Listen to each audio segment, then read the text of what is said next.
Hello everyone! Welcome back again to my channel. Nagsasawa na ba kayo sa puro fried chicken at puro adobo na lang? Gawin nating exciting yan dahil for today vlog, we're going to make chicken afritada sa gata. Take note guys, with gata ito. On a very high heat pan, I drop my 3 tablespoons of chicken oil or chicken fat.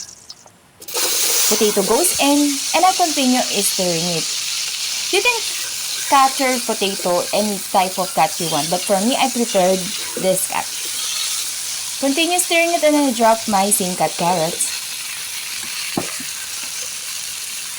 And I continue sauteing it evenly para mag-even din naman yung luto.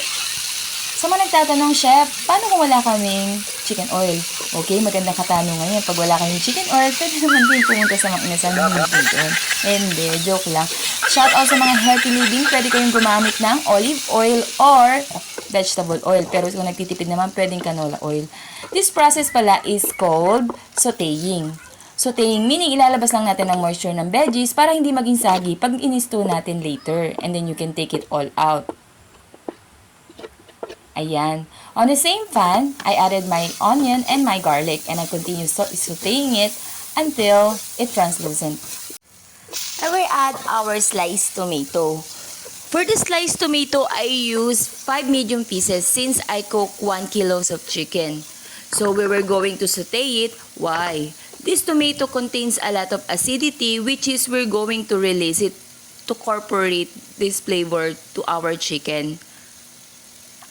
We'll continue searing it for another 3 minutes. Sa mga hindi po pala nagsusubscribe sa channel ko, please like, share, and subscribe. Pa-comment na rin po sa baba.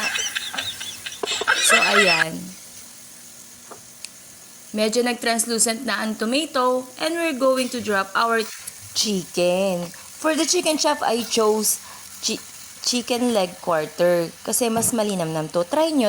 Mas malinamnam pa to sa ex nyo. Continue cooking it with medium fire. At I added my red and green bell peppers, caramelized potato o yung sinutay natin kanina. Next, I'm going to add my green peas. You can buy this green peas in a pouch or if you want in a can. Just take out the water. At gagamit tayo ng garban sauce. Garban sauce have a nutty flavor, so napakasarap niya talaga dito. Nag-add na rin ako ng laurel at ng chicken cubes para mas malasa. But you also can use chicken powder. And I simmer it for 10 minutes.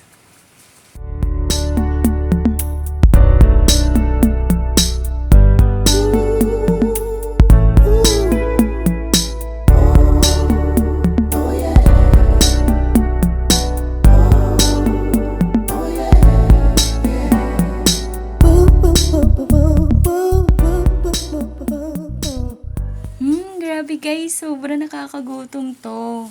It looks good. We're going to take off the lid. And I added my pepper. And salt to taste. You can add more salt, but for me, I added only 2 teaspoons of salt. Ayoko kasi ng maalat.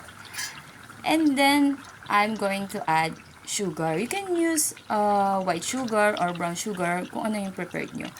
I added 1 to 2 tablespoons is to balance only the acidity ng dish natin. Ayan. But pa sa mga nagtatanong kung ayaw nyo naman ng sugar, pwede nyo namang skip ang sugar. I continue stirring it and reduce it and I'm going to add my fresh Coco Mama gata. Hello Coco Mama, bigyan naman! Break na muna tayo guys at ito, kumustahin natin si Dig. Hello dog, are you hungry? Aww!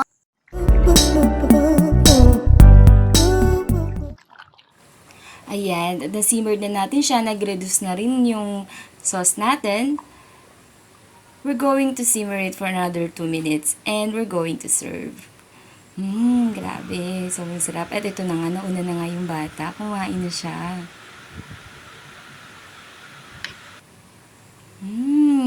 Yummy. Thank you for watching.